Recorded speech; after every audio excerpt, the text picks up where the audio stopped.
साथियों नमस्कार। आज आम का सेकंड पार्ट लेकर के आ रहा हूं।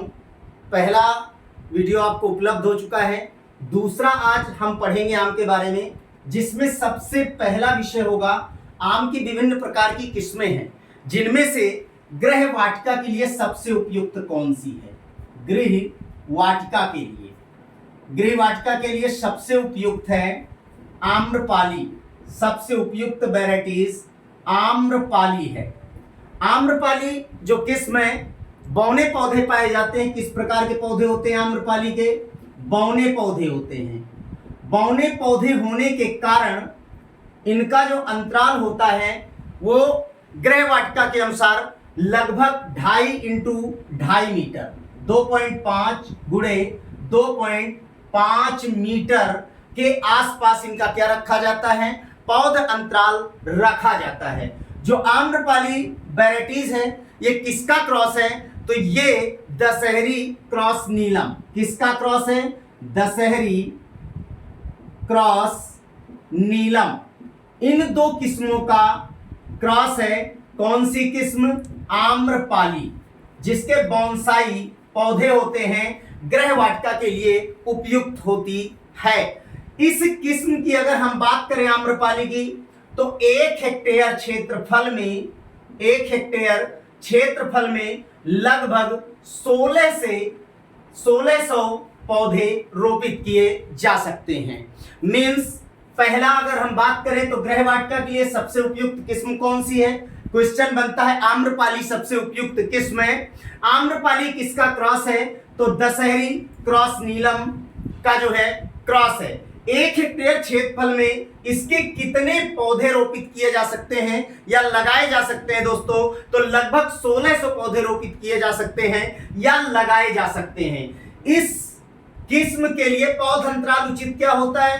तो 2.5 इंटू 2.5 मीटर के आसपास इसका पौध अंतराल होता है। अगर हम बात करें अब इस किस्म की वैराइटीज की, जो सेकंड नंबर पर हम जानेंगे नीलम। अगर हम नीलम वैराइटीज की बात करें, नीलम किस्म की बात करें, तो इस किस्म की क्या विशेषताएं हैं? तो इसका जो पौध अंतराल होता है, नीलम का जो पौध अंतराल है वो कितना है? तो लगभग ज्यादा अंतर दोनों में नहीं, आम्रपाली और नीलम में। इनका पौध अंतराल जो होता है 3 इंटू 2.5 मीटर के आसपास रखा जाता है। कितना रखा जाता है? तो नीलम का जो पौधा अंतराल है 3 इंटू 2.5 मीटर, यानी 3 गुणे 2.5 मीटर के आसपास। लेकिन इस किस्म की बात करें तो भंडारण क्षमता अच्छी पाई जाती है। क्या होता है? भंडारण क्षमता अन्य किस्मों की तुलना में क्या होती है? अच्छी होती है। नीलम को काफी लंबे समय तक अन्य किस्मों की तुलना में क्या कर सकते हैं? भंडारित कर सकते हैं। और उसके अलावा इस किस्म में रेशे अधिक पाए जाते हैं। क्या होते हैं? रेशे अधिक पाए जाते हैं। यानी जो मध्य भाग आम का मेसोकार्प खाते हैं उस स्थान पर रेशों की उपलब्धता अधिक पाई जाती है। तो नीलम का जो पौध अंतराल है मैंने बताया 3 इंटू 2.5 मीटर। भंडारण क्षमता बहुत अच्छी होती है, रेशे अधिक पाए जाते हैं। और मैंने कहा ये रेशे कहां पाए जाते हैं? तो जो आम का पिछले वीडियो में मैंने बता दिया था कि जो खाने वाला भाग होता है वो कौन सा होता है? आम का खाने वाला भाग मेसोकार्प। किसका उपयोग करते हैं खाने के रूप में? मेसोकार्प का उपयोग करते हैं हम खाने के रूप में। नीलम की एक और विशेषता की हम बात करते हैं कि दक्षिण भारत में वर्ष में 2 बार फलन करती है। दक्षिण भारत में वर्ष में 2 बार फलन होता है। इंपॉर्टेंट है, 2 बार फलन होता है। नीलम दक्षिण भारत में वर्ष में 2 बार फलन करने वाली किस्म होती है। जबकि एक अगली इंपॉर्टेंट वैराइटीज की बात करें जिसका नाम है लंगड़ा। ये वैराइटीज बहुत प्रचलित है। कहां ज्यादा प्रचलित है? तो उत्तर प्रदेश, यूपी और बिहार में ज्यादा प्रचलित है। कहां प्रचलित है? यूपी और बिहार में ज्यादा प्रचलित होती है। और सर्वाधिक सामान्य आम में पौध अंतराल कितना पाया जाता है? 10 इंटू 10 मीटर सामान्य पौध अंतराल पाया जाता है। सघन उच्च सघन के अनुसार पौधों का पौध अंतराल रखा जाता है दोस्तों। लेकिन लंगड़ा की अगर बात करें जो यूपी बिहार की सर्वाधिक प्रचलित किस्म है, तो इसके पौध अंतराल की अगर हम बात करें तो 14 इंटू 14 मीटर इसका क्या रखा जाता है, पौध अंतराल रखा जाता है। और उसके साथ साथ आपको बता दूं कि आचार बनाने के लिए सबसे उपयुक्त मानी जाती है। इसके लिए आचार के लिए दोस्तों सबसे उपयुक्त वैरायटीज मानी जाती है। मैं एक बार पुनः रिपीट करता हूं, गृहवाटिका के लिए आम्रपाली सर्वाधिक उपयुक्त है। दशहरी इंटू नीलम का क्रॉस है। पौधे बौने होते हैं, 2.5 इंटू 2.5 मीटर दूरी रखी जाती है।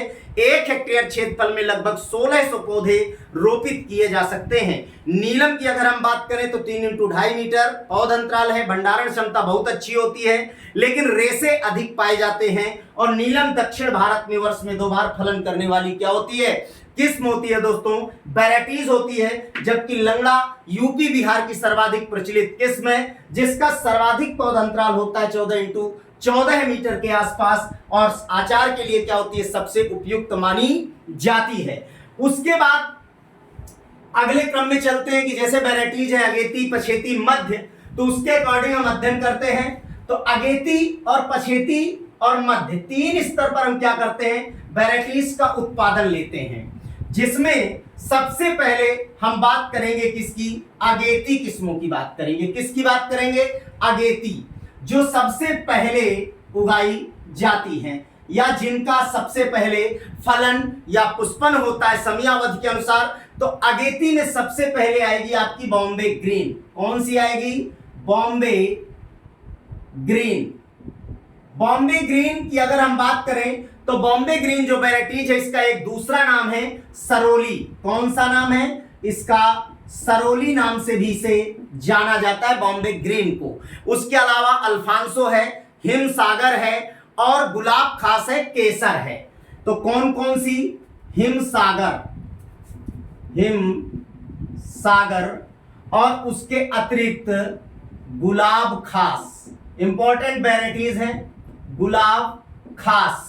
ये अगेती वैरायटीज हैं, अगेती किस्में हैं। उसके अलावा अगर हम बात करें तो केसर, पूसा संस्थान न्यू दिल्ली के द्वारा विकसित आम की पहली किस्म कौन सी मानी जाती है, केसर मानी जाती है। उसके अलावा इसमें मैं अभी नीलम के बारे में बता चुका हूं, उसको भी सम्मिलित कर सकते हैं। तो ये अगेती किस्में है, बॉम्बे ग्रीन आपकी जो सरोली नाम से जानी जाती है, अल्फांसो है, हिमसागर है, गुलाब खास है, केसर है, नीलम है। बॉम्बे ग्रीन की या सरोली की एक खास विशेषता है, व्यवसायिक स्तर के लिए बहुत ही अच्छी किस्म मानी जाती है। अगर पूछा जाए कि व्यवसायिक स्तर के लिए सर्वाधिक उपयुक्त किस्म है तो बॉम्बे ग्रीन या सरोली उपयुक्त किस्म मानी जाती है। किसके लिए, व्यवसायिक स्तर के लिए। किसके लिए मानी जाती है, व्यवसायिक स्तर पर अच्छी क्या, बहुत ही अच्छी किस्म मानी जाती है व्यवसायिक स्तर के लिए।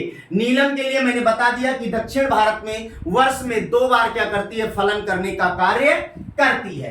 तो पहला अगेती। दूसरा अगर हम मध्यावधि की बात करें या मध्य समय की वैरायटीज की बात करें तो मध्य में लंगड़ा है, अभी मैंने बताया, जिसका पौधांतराल 14 इंटू 14 मीटर होता है, आचार के लिए उपयुक्त होता है। दशहरी, आम्रपाली, मल्लिका और सफेदा। तो यहां मैं लिखता हूं कौन कौन सी किस्में आपकी आएंगी दोस्तों, दशहरी, उसके अलावा आम्रपाली, उसके अलावा मल्लिका। कौन सी आएगी, आम्रपाली और मल्लिका। उसके अलावा कौन सी किस्म आएगी, सफेदा, जिसमें से अभी मैंने आम्रपाली के बारे में बताया कि गृहवाटिका के लिए सबसे उपयुक्त मानी जाती है।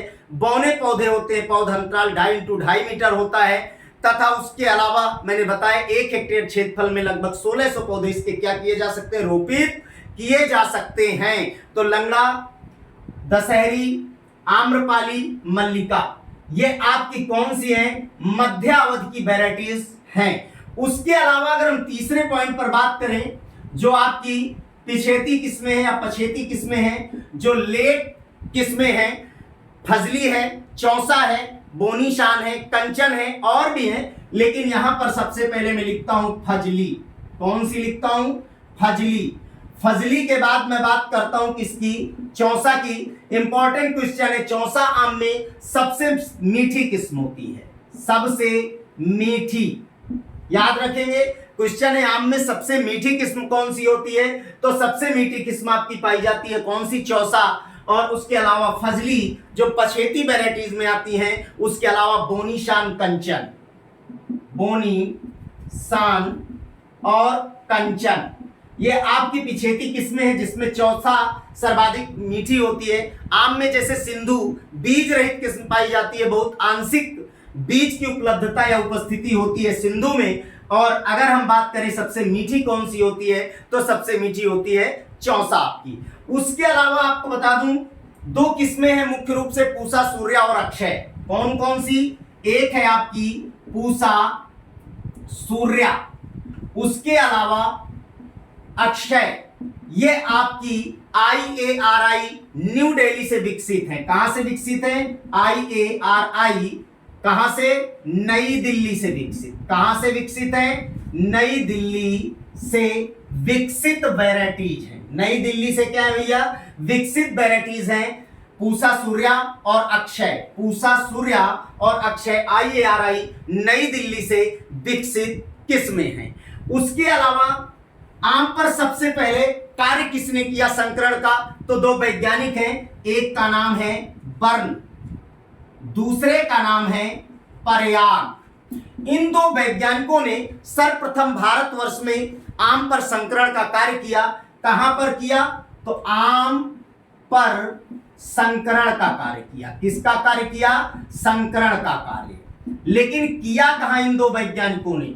तो MH महाराष्ट्र में। महाराष्ट्र में कहां पर? पुणे में। इन्होंने सर्वप्रथम भारतवर्ष पे आम पर संकरण का कार्य किया। वैज्ञानिक कौन कौन से हैं? बर्न और परयाग नामक वैज्ञानिकों ने आम पर सर्वप्रथम संकरण यानी क्रॉसिंग का कार्य करवाया दोस्तों। और सबसे पहले क्रॉसिंग का कार्य कहां किया गया? महाराष्ट्र में, पुणे में किया गया। उसके बाद अगर आम की एक समस्या होती है, पुष्पगुच्छ आम में लगता है, जिसमें मैंने आपको बताया था, पहले वीडियो में भी बताया कि लगभग 1000 से 600 पुष्प आते हैं आम के एक पुष्प गुच्छ में, लेकिन 0.1% पुष्प ही फल बनते हैं। लेकिन आम में पुष्पों के झड़ने की जो समस्या होती है, गिरने की जो समस्या होती है, उसको रोकने के लिए क्या किया जाए? यानी यूं लिख दूं, पुष्प गिरने की समस्या जो आम में पाई जाती है, उस समस्या से निजात कैसे पाया जाए? तो नियंत्रण के लिए अपने को क्या करना है? नियंत्रण के लिए NAA, यानी NAA का मतलब हार्मोन्स है, नेफ्थिलीन एस्टिक एसिड का उपयोग करेंगे। किसका उपयोग करेंगे दोस्तों? नेफ्थिलीन एस्टिक एसिड का उपयोग करेंगे। उसके अलावा 2,4-D का उपयोग किया जाना चाहिए, जिससे आम में पुष्पों के झड़ने या गिरने की समस्या का क्या होता है? नियंत्रण होता है। उसके अलावा मैंने अभी बताया कि आम के एक पुष्पगुच्छ में, आम के एक पुष्पगुच्छ में 1000 से कितने बताया? 6000 तक पुष्प आते हैं। आम के एक पुष्पगुच्छ में, एक पुष्पगुच्छ में कितने? 1000 से 6000 तक क्या लगते हैं? पुष्प। अब ये पुष्प जब गिर जाते हैं तो फलन कम हो जाता है। तो मैंने बताया रोकने के लिए NAA, नेफ्थिलीन एस्टिक एसिड, या फिर उसके अलावा 2,4-D का हम क्या करते हैं दोस्तों? उपयोग करते हैं। लेकिन मैंने कहा जब इतने पुष्प लगते हैं, क्योंकि घरेलू मक्खी के द्वारा परागण होता है, पर परागण पाया जाता है, तो मेन चीज है इन सारे पुष्पों में ये जितने भी पुष्प लगते हैं, इनसे फल कितने बनते हैं? तो फल जो बनते हैं मात्र 0.1% पुष्प किसमें परिवर्तित होते हैं? फल में परिवर्तित होते हैं। किसमें परिवर्तित होते हैं? फल में परिवर्तित होते हैं। और आम में फलन के लिए इंपॉर्टेंट है, एक विशेष प्रक्रिया की जाती है। यदि आम में फलन कम हो रहा है तो एक प्रक्रिया अपनाई जाती है जो इंपॉर्टेंट है, उसे कहा जाता है स्मजिंग। क्या कहा जाता है? स्मजिंग कहा जाता है। क्या कहा जाता है? स्मजिंग कहा जाता है। स्मजिंग का मतलब ये होता है धुआं देना। क्या होता है? धुआं देना। ये स्मजिंग कहलाती प्रक्रिया जो सिर्फ आम में की जाती है। और किसके लिए की जाती है? फलन के लिए। किसके लिए की जाती है? फलन के लिए की जाती है दोस्तों स्मजिंग की प्रक्रिया आम में। और आम में एकांतरण फलन पाया जाता है, जिसके बारे में आगे हम चर्चा करेंगे, पढ़ेंगे। एकांतरण फलन आम में पाया जाता है, आंवले में पाया जाता है, और आम में पुष्पगुच्छ में 1000 से 6000 पुष्प आते हैं, सॉरी। और उसके अलावा स्मजिंग, धुआं देना, यानी फलन को बढ़ाने के लिए ऐसा किया जाता है। और मात्र 0.1% पुष्प फल में परिवर्तित होते हैं, शेष अन्य क्या हो जाते हैं, नष्ट हो जाते हैं। इस तरह से आज यही तक, और नेक्स्ट वीडियो थर्ड पार्ट फिर लेकर के मिलेंगे। तब तक के लिए नमस्कार, धन्यवाद दोस्तों।